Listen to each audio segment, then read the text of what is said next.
নির্বাচনের আগে সারা বাংলাদেশে যখন গিয়েছিলাম, আমি মা বোনদের কাছে বলেছিলাম যে আমরা নির্বাচনে জয়যুক্ত হলে, সরকার গঠন করতে সক্ষম হলে, আমরা মা বোনদের হাতে, বাংলাদেশে 4 কোটি পরিবার আছে, আমরা সকল পরিবারের মায়েদের কাছে ধীরে ধীরে আমরা ফ্যামিলি কার্ড পৌঁছে দিব। বিশেষ করে গ্রামে গঞ্জে বসবাসকারী খেটে খাওয়া মানুষ যারা আছে তাদের কাছে আমরা আগে পৌঁছে দিব। আল্লাহর রহমতে আল্লাহ আমাদেরকে তৌফিক দিয়েছেন, আল্লাহ আমাদেরকে রহমত দিয়েছেন। আমরা এই কাজটি সরকার গঠনের 1 মাসের ভিতরে এই কাজটি শুরু করেছি। তারই অংশ হিসাবে আজকে এই এলাকায় চাঁদপুর সদরের এই ওয়ার্ডের মধ্যে, এই ইউনিয়নের মধ্যে আমরা এই কাজটি শুরু করলাম। আমি জানি এখনো আপনারা অনেকে পান নাই। একটি জিনিস আমাদেরকে বুঝতে হবে, আমরা নির্বাচনের আগে আপনাদের কাছে, সারা দেশের মানুষের কাছে ফ্যামিলি কার্ডের কথা বলেছিলাম, কৃষক কার্ডের কথা বলেছিলাম, আরো যে সকল প্রতিশ্রুতি দিয়েছিলাম, আমরা পর্যায়ক্রমিকভাবে সেই কাজগুলো শুরু করেছি। কিন্তু যেই বাজেট থেকে আমরা এই কাজগুলো শুরু করেছি, সেই বাজেটটি বিএনপি তৈরি করা না, সেই বাজেটটি অন্য একটি সরকারের তৈরি করা। স্বাভাবিক, তাদের কাছে ফ্যামিলি কার্ড ছিল না, তাদের প্রতিশ্রুতি ফ্যামিলি কার্ড বা কৃষক কার্ড ছিল না।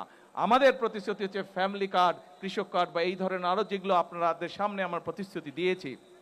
ইনশাল্লাহ এই যে আগামী মাসে বাজেট উপস্থাপন করা হবে, সংসদে বাজেট হওয়ার সাথে সাথে আমরা আরো অনেক বেশি সংখ্যক মায়ের কাছে, সারা দেশে আরো অধিক সংখ্যক মায়ের কাছে আমরা ফ্যামিলি কার্ড পৌঁছে দিতে পারবো। এবং ইনশাল্লাহ আগামী 4-4.5 বছরের মধ্যে আমরা চেষ্টা করব বাংলাদেশের গ্রামে গঞ্জে প্রায় প্রত্যেকটি পরিবারের কাছে যাতে ফ্যামিলি কার্ড পৌঁছে যায়, প্রত্যেকটি মা বোনের কাছে যাতে ফ্যামিলি কার্ড পৌঁছে যায়।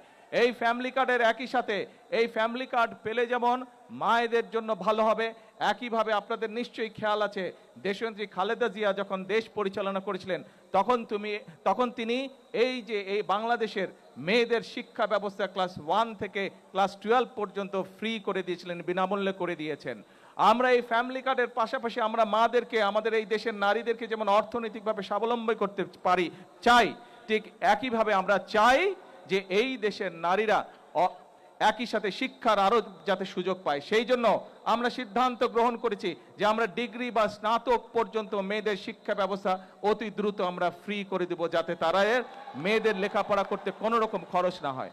এবং শুধু তাই নয়, মেয়েদের মধ্যে যারা ভালো রেজাল্ট করবে, পরীক্ষায় ভালো করবে, তাদেরকে আমরা সরকারের পক্ষ থেকে তাদেরকে আমরা উপবৃত্তির ব্যবস্থা করব। প্রিয় ভাই বোনেরা, একটু পরেই মাগরিবের আজান দেবে, আপনারা সেই দুপুর থেকে অপেক্ষা করছেন, অনেক মানুষ ক্লান্ত হয়ে গিয়েছেন। একটি কথা আপনাদের সামনে তুলে ধরতে চাই, এই ফ্যামিলি কার্ড যখন মায়েরা পাবে, শুধু কি মায়েদের ভালো হবে, পুরো পরিবারের উপকার হবে না? পুরো পরিবারের উপকার হবে এটা। একই সাথে আমরা যে কৃষক কার্ডের কথা বলেছি, সারা বাংলাদেশে প্রধান পেশা হচ্ছে কৃষক, কৃষকের সংখ্যা হচ্ছে এই দেশে সবচেয়ে বেশি। কৃষক কার্ড যখন কৃষকদের হাতে পৌঁছাবে, কৃষকদের উপকার হবে না? কৃষকদের উপকার হবে। একইভাবে যে আমরা খাল খননের কথা বলেছি, এই যে আজকে 2টি খাল পুনর্খনন আমরা শুরু করেছি, আমরা সারা বাংলাদেশে খাল পুনর্খননের কাজ শুরু করেছি। যেখানে খাল পুনর্খনন প্রয়োজন, খাল আমরা পুনর্খনন করব, যেখানে খাল খনন প্রয়োজন সেখানে আমরা খাল খনন করব। অর্থাৎ প্রিয় ভাই বোনেরা, এই দেশের মানুষ বিগত 1 যুগ ধরে আন্দোলন করেছে তাদের রাজনৈতিক এবং অর্থনৈতিক অধিকার প্রতিষ্ঠিত করার জন্য। প্রিয় ভাই বোনেরা, গত 24-এর 5ই আগস্ট বাংলাদেশের ছাত্র জনতা সেই স্বৈরাচারকে বিদায় করেছে। বিদায় করার পরে প্রিয় ভাই বোনেরা, এখন হচ্ছে দেশ গড়ার পালা। আমাদের ছাত্র ছাত্রীদেরকে, এখানে একটু আগে একজন এই কলেজের ছাত্রী এসেছিল, তারা এখানে তাদের কলেজের একটি ইনস্টিটিউশন বিল্ডিং করতে চাইছে। আমরা এই বাজেটে, আগামী যে বাজেট সেই বাজেটে আমরা শিক্ষার উপরে সবচেয়ে বেশি বরাদ্দ রেখেছি, যাতে করে আমরা যেমন স্কুল কলেজ তৈরি করতে পারবো নতুন নতুন যেখানে যেখানে প্রয়োজন। একই সাথে আমরা যখন রান্না করি, মশলা যদি খারাপ হয়, রান্না কি ভালো হয়? রান্না ভালো হয় না। সেজন্যই আমরা শিক্ষকদেরকে ট্রেনিং দেওয়ার জন্য আমরা বাজেটে বরাদ্দ রেখেছি। আমাদের শিক্ষকদেরকে আমরা ট্রেনিং দেব, যাতে তারা সুন্দরভাবে ভালোভাবে আমাদের আগামী প্রজন্মকে শিক্ষা দিতে পারে। প্রিয় ভাই বোনেরা, এখানে এই যে একজন অনেকক্ষণ ধরে একটা উঁচা করে সাইনবোর্ড রেখেছে, ইপিজেড লিখে রেখেছে। এই ইপিজেড এর কাজ শুধু এই চাঁদপুর জেলা নয়, আপনাদেরই সন্তান, এই এলাকার সন্তান আশিক চৌধুরী এখানে আছে, যে বিডার চেয়ারম্যান যাকে নিযুক্ত করা হয়েছে, তাকে আমি আজকে দায়িত্ব দিয়ে যাচ্ছি, যত দ্রুত সম্ভব সবকিছু বিবেচনা করে, সম্ভাব্যতা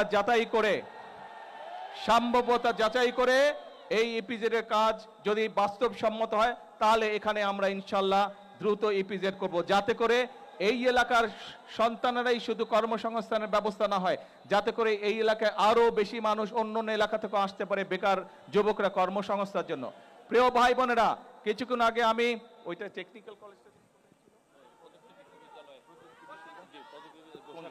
গোসারহাটে আমরা প্রযুক্তি বিশ্ববিদ্যালয় চেয়েছে। আমরা চাই প্রযুক্তি বিদ্যালয় করার মাধ্যমে আমরা চাই আমাদের দেশের তরুণ সমাজ, ছেলে হোক মেয়ে হোক, তাদেরকে দক্ষ হিসাবে গড়ে তুলতে, যাদের দেশেই হোক বিদেশেই হোক তারা কর্মসংস্থানের ব্যবস্থা করতে পারে।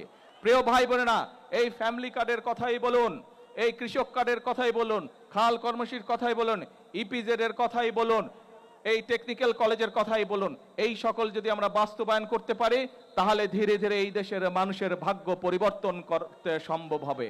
প্রিয় ভাই বোনেরা, এখন সময় হচ্ছে কাজ করার, দেশ গড়ার, মানুষের ভাগ্য পরিবর্তন করার। আমাদেরকে নতুন নতুন টেকনিক্যাল কলেজ গড়ে তুলতে হবে, যাতে করে আমাদের ভবিষ্যৎ, আমাদের সন্তানেরা, আমাদের তরুণরা যাতে করে সেখানে দক্ষ হিসেবে গড়তে পারে। আমাদেরকে হাসপাতাল গড়ে তুলতে হবে, আমাদেরকে ডাক্তার গড়ে তুলতে হবে, যাতে করে আমাদের দেশের মানুষ চিকিৎসা সুবিধা পায়। আমাদের মাদেরকে অর্থনৈতিকভাবে স্বাবলম্বী করতে হবে, আমাদের কৃষক ভাইদেরকে স্বাবলম্বী করতে হবে, আমাদের দেশকে আমাদেরই গড়তে হবে। প্রিয় ভাই বোনেরা, বাইরে থেকে কোনো লোক এসে আমাদের এই দেশ গড়ে দিয়ে যাবে না। এই দেশ যদি গড়তে হয়, আমাদের সকলের ভাগ্য, এই দেশের 20 কোটি মানুষের যদি ভাগ্য পরিবর্তন করতে হয়, তাহলে 20 কোটি মানুষের 40 কোটি হাতকে শ্রমিকের হাতে রূপান্তরিত করতে হবে। আমরা যেদিন এই 20 কোটি মানুষের হাতকে, 40 কোটি হাতকে যদি আমরা শ্রমিকে রূপান্তর করতে পারি, তাহলে ইনশাল্লাহ দেশের মানুষের ভাগ্যের পরিবর্তন করতে পারবো। প্রিয় ভাই বোনেরা, দেশের মানুষ চায় স্থিতিশীলতা, দেশের মানুষ চায় দেশের শান্তি। কিছু মানুষ, একটি মহল বিভিন্ন বিতর্কের সৃষ্টি করছে। আজকে আপনাদেরকে সামনে রেখে আমি বলে দিতে চাই পরিষ্কারভাবে, 2026 সালে 12ই ফেব্রুয়ারি নির্বাচনে আমরা দেশের মানুষকে যে প্রতিশ্রুতি দিয়েছিলাম, দেশের মানুষ তার পক্ষে রায় দিয়েছে। কাজেই আমরা দেশের মানুষকে সাথে নিয়ে সেই সকল প্রতিশ্রুতি বাস্তবায়নের কাজে হাত দিয়েছে। কারণ এই সকল প্রতিশ্রুতি ইনশাল্লাহ পর্যায়ক্রমিকভাবে যদি আমরা বাস্তবায়ন করতে পারি, দেশের মানুষের ভাগ্যের পরিবর্তন হবে। একটি মহল রাজনীতির নামে তারা বিভ্রান্তি ছড়ানোর চেষ্টা করছে। প্রিয় ভাই বোনেরা, আমি ছোটবেলায় থেকে দেখে এসেছি রাজনীতি মানে খাল খনন, কৃষির উৎপাদন বৃদ্ধি। প্রিয় ভাই বোনেরা, আমি ছোটবেলা থেকে দেখে এসেছি রাজনীতি মানে নতুন নতুন মিল কারখানা তৈরি এবং কর্মসংস্থানের ব্যবস্থা করা। প্রিয় ভাই বোনেরা, আমি ছোটবেলায় থেকে দেখে এসেছি রাজনীতি মানে মানুষের স্বাস্থ্যের ব্যবস্থা করা। প্রিয় ভাই বোনেরা, রাজনীতি মানে আমি দেখে এসেছি মানুষের নিরাপত্তা নিশ্চিত করা। কাজে এটাই হচ্ছে আমাদের রাজনীতি।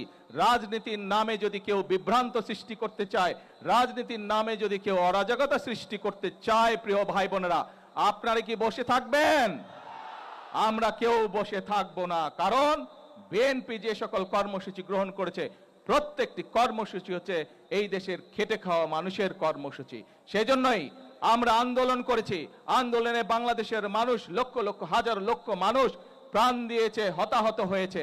এখন আমরা 71 সালে যেমন দেশকে স্বাধীন করেছিলাম, আমরা 24-এর আন্দোলনের মাধ্যমে দেশকে স্বৈরাচার মুক্ত করেছি। এখন হচ্ছে আমাদের দেশ গঠনের পালা, এখন হচ্ছে আমাদের মানুষের ভাগ্য পরিবর্তনের পালা। কাজেই আমার এই রাজনীতির সাথে দেশের মানুষের ভাগ্যের পরিবর্তনের রাজনীতি, দেশ গঠনের রাজনীতি, এই রাজনীতির সাথে আপনারা কে আছেন? হাত তুলুন। আসুন আজকের এই জনসভায় আমরা প্রতিশ্রুতিবদ্ধ হই, এই রাজনীতিকে কেউ যাতে বাধাগ্রস্ত না করতে না পারে। সেজন্যই আমরা একটি কথা বলে থাকি, করব কাজ গড়ব দেশ সবার আগে। স্লোগানটা কি হলো? করব কাজ সবার আগে। এটাই হোক আজকের এই জনসভার আমাদের প্রতিশ্রুতি, এটাই হোক আমাদের প্রতিজ্ঞা। আসুন, সামনের দিন দেশ গড়ার রাজনীতি, সামনের দিন মানুষের ভাগ্য বদলের রাজনীতি। আল্লাহ হাফেজ। বাংলাদেশ জিন্দাবাদ।